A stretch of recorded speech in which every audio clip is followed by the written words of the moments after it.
Welcome back to Major Intonio's presentation of 13 Days, The Chronicle of an Escape from a German Prison, by John Caunter.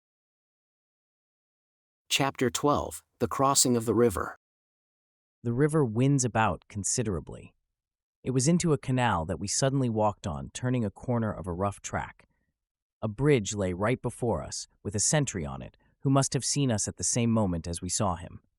Turning back, we retraced our steps, but not before we had seen 2 German patrols walking along the canal bank. Leaving our track, we got back to our previous hiding place.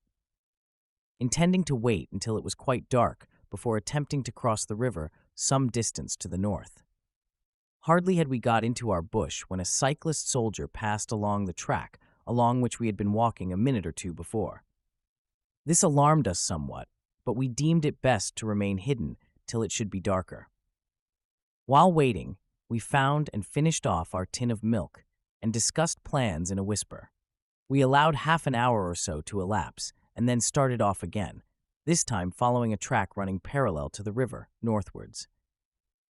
We had done a mile or so when, just before crossing another grass road which led to the east, I saw the spiked helmet and rifle of a German soldier silhouetted against the sky and moving rapidly from west to east. This turned us back, and we hoped then to be able to get eastwards across country until we could make a detour further northwards and regain the riverbank.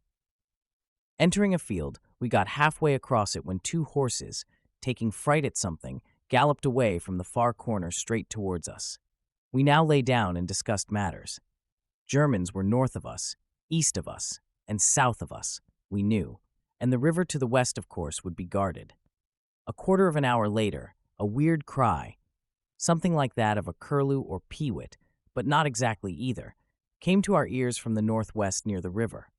It was repeated from immediately north of us, and then northeast. From there, the cry seemed to come from the east, moving southwards, until at a point southeast of us, it was repeated time after time for 2 or 3 minutes, until taken up again further to the south, eventually ending again at the river, to our southwest. I had heard rumors and talk about a system the Germans are supposed to have for guarding their frontiers from fugitives while I was in prison. This system had been called a fan or cordon. It now occurred to me that these bird-like cries had been all round us in a ring. It did not take much thinking to connect the Germans we had seen, the imitation cries, and our known presence in this district. The more we thought, the more certain we felt that these Germans we had seen hurrying eastwards had been sent out expressly to form a fan-like formation, in which they hoped to hold us against the river till daylight should allow them to search the ground for us.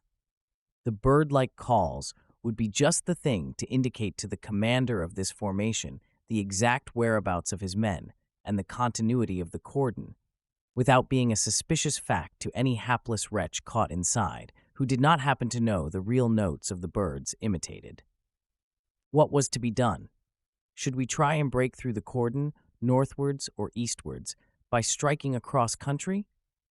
This plan did not commend itself to us, as we should have had to get through thick hedges and wade through dikes innumerable without making any noise at all, an impossibility on a still moonlit night such as it was. We decided to wait till 1:30 a.m. to give them time to get sleepy. An hour's sleep in a ditch, and then do something, was our plan. Monday, 2nd July.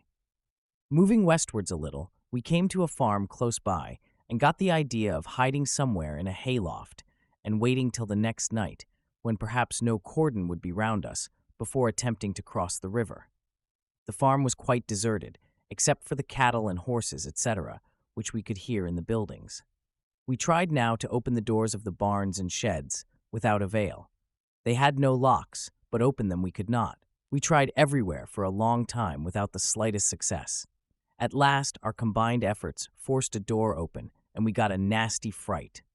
A great pig galloped out past us and went off grunting into the darkness of the field.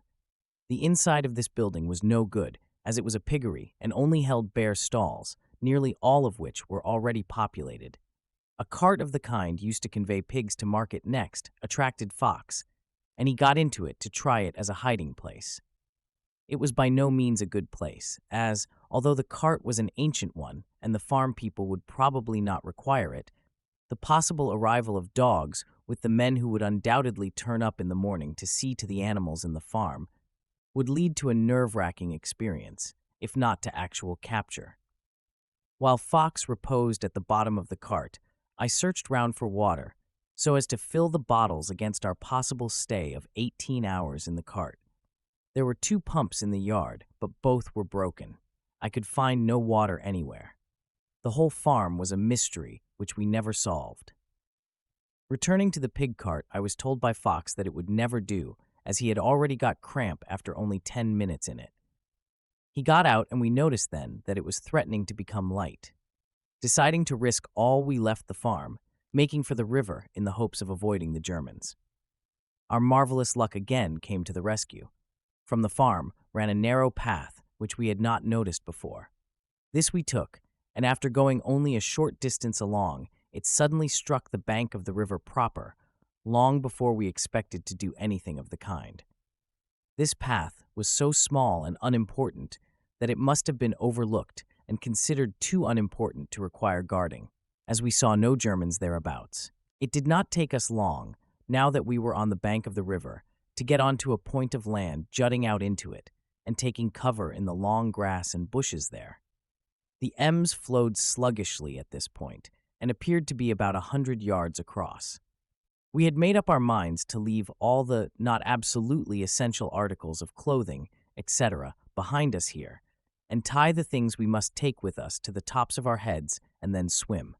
Knowing that anyone found moving about the frontier line is a suspicious character to German frontier guards, and therefore asked to show his papers, although he might be in civilian clothes, I left my long coat of cotton stuff behind, preferring to rely on my old khaki coat which I wore underneath to make me less visible. Fox had made the suggestion of the tying our clothes to our heads scheme, and I thought he knew all about it, so had not asked anything more about it. Now, taking our boots and coats off, we tied them into bundles, and Fox got his safely on to the top of his head and took to the water at once. He looked a weird sight, swimming slowly on his chest. I tied my boots to my waist belt and then tried to balance my coat onto the top of my head. This would not work. Time after time, it rolled off onto the grass. I suppose the top of his head is flatter than mine, but on mine the bundle would not stay. At last, desperate at seeing him on the other side of the river trying to land, I tied my coat onto my left shoulder with a large handkerchief to hold it there, knotted round my neck. Then I also took to the water, swimming on my right side, so as to keep my coat and its contents as dry as possible. I had noticed that Fox was still stuck at his point of striking the other bank, and was evidently hung up by the dense bushes which hung well over the river at that point.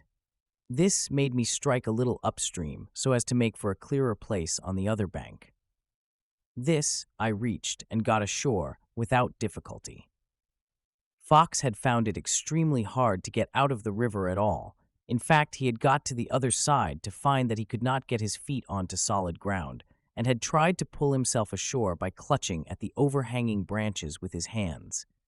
It was now that the bundle on the top of his head, well behaved till that moment, came adrift and fell into the water, and getting under a submerged branch, while the big handkerchief which held it still remained round his neck, practically pulled him under. In this predicament, he could not yell for me at the other side of the stream to come to his assistance for fear of giving our position away to the German river patrols. After a hard struggle, he managed to pull himself into the bank and was able to get ashore. This episode cost him his boots, as they became unhitched in his struggles with the bundle and sank. On his telling me this, I was able to help him in his problem of footwear.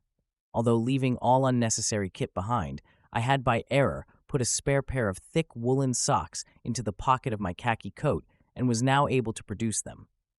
He put them on over his own, and we proceeded on our way towards the frontier, running and walking, both for the sake of warmth and also to make the best use of the hour or so of half-light that remained to us.